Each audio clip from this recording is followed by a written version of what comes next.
بسم اللہ الرحمن الرحیم۔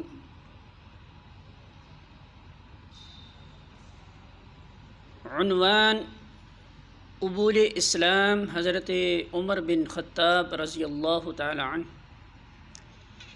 آفتاب نبوت کو مکہ شہر میں اپنی کرنیں بکھیرتے ہوئے 5واں سال چل رہا تھا۔ عمر اس وقت 26 برس کے کڑیل جوان تھے۔ رسول اللہ صلی اللہ علیہ وسلم کی طرف سے مکہ کی وادی میں بلند کی جانے والی توحید کی صدا عمر کے لیے بالکل نامانوس اور اجنبی چیز تھی۔ عمر رضی اللہ تعالی عنہ کی طبیعت میں بہت زیادہ سختی اور تیزی تھی۔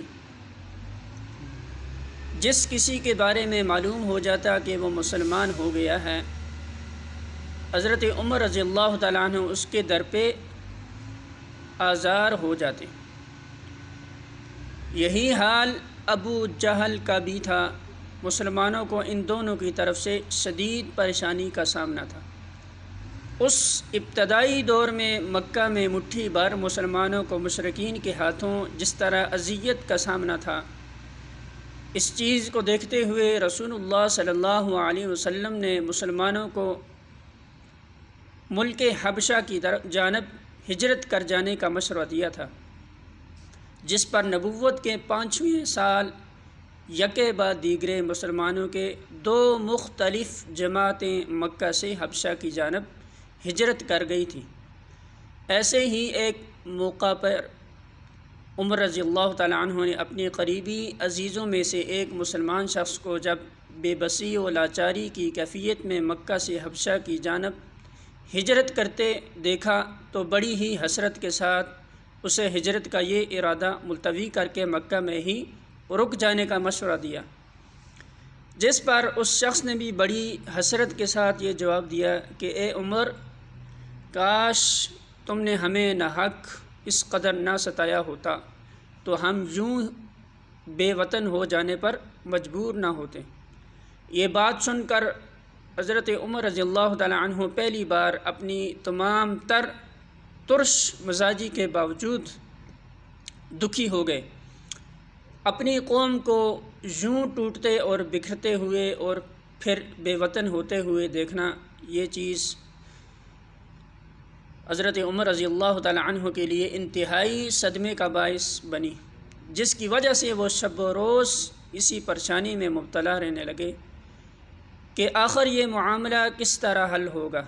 اسی کیفیت میں وقت گزرتا رہا اور پھر بالآخر اس کے اگلے سال، یعنی جب نبوت کا 6واں سال چل رہا تھا، ایک روز عمر رضی اللہ تعالی عنہ کے صبر کا پیمانہ لبریز ہو گیا۔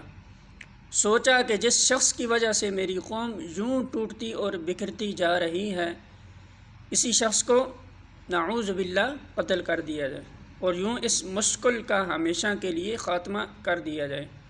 یہی بات سوچ کر وہ ایک روز سخت گرمی کے موسم میں اور تپتی ہوئی دوپہر میں ننگی تلوار ہاتھ میں لیے ہوئے چل دیے۔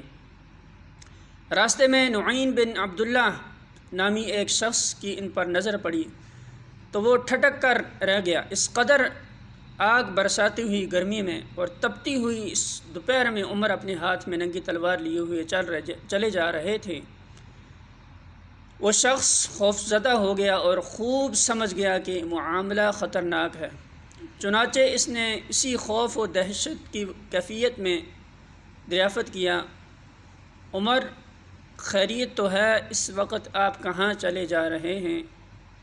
عمر رضی اللہ تعالی عنہ نے جواب دیا، نعوذ باللہ، آج میں اس شخص یعنی رسول اللہ صلی اللہ علیہ وسلم کا کام تمام کرنے جا رہا ہوں۔ اس پر وہ شخص بولا، عمر پہلے اپنے گھر کی خبر تو لے لو، تمہاری اپنی بہن اور بہنوئی مسلمان ہو چکے ہیں۔ اس شخص کی زبانی یہ بات سن کر عمر آگ بگولا ہو گئے اور وہاں سے سیدھے اپنی بہن فاطمہ بنت خطاب کے گھر پہنچے۔